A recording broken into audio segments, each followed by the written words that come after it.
Hi, so on my way to juicing for the next 60 days, there is one piece of equipment that is essential to making sure that I'm able to get there. And that piece of equipment is my champion juicer. They call it the world's finest juicer, and I do too. I love this juicer.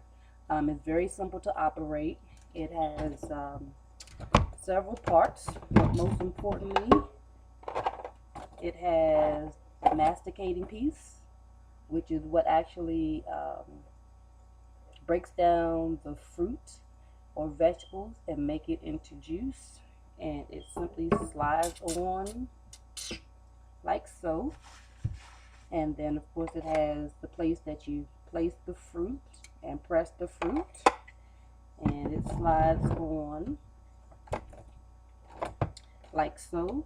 And then, of course, I have my strainer and my cup that I use to make sure that my juice is as smooth or as thick as I want it to be. Sometimes you feel like having a little more filling, and so I let some of the smaller pieces enter the juice, and then some days I don't, and that's when I strain it out. Also depends on what I'm juicing.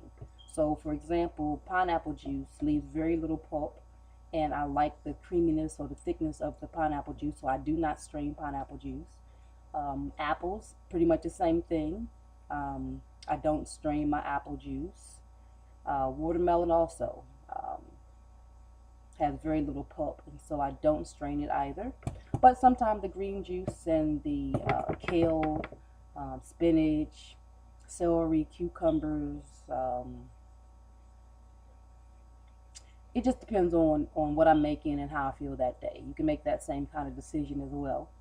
And so you just place the cup underneath where you're going to strain it, and then the pulp that's left over from juicing actually comes out of here, and I have a bowl to catch that.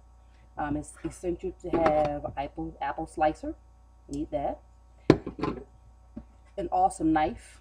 This is my favorite knife that I use to cut all my fruit and vegetables up, to make it into nice sized pieces to go into my juicing.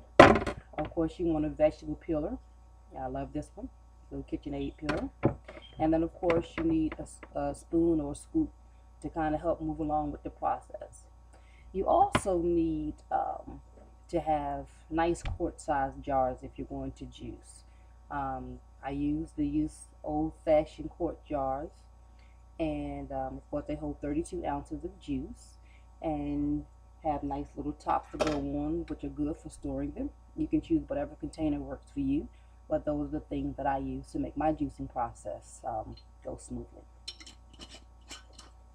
Alright, so I'm going to get started. I have already selected the fruits and vegetables that I'm going to use to make my juice.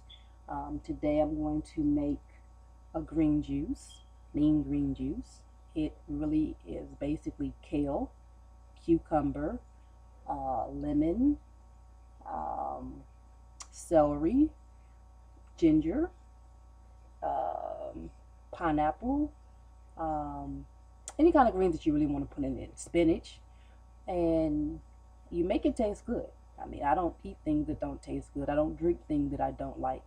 And so I try to make my juice taste good to me. Your taste may be different, so I suggest that you play with it to make your juice as good as you like. Taste buds are different, so you make a juice to taste good to you. I'm also going to make straight apple juice, and I'm going to use Granny Smith apples and just regular red delicious apples. Make sure you wash them really good to get the plastic coating off of them that they put on them to make them look pretty at the store. I'm also going to make peach nectar, and I'm also going to make nectarine juice, okay, and carrot. Forgot about my carrot. Love carrot juice. So that's what I'm going to work on today, and this is the equipment that I'm going to use to do that. And so my fruits and vegetables have already been washed. They've already been chopped, and so I'm going to get about the business of juicing. All right, see you soon.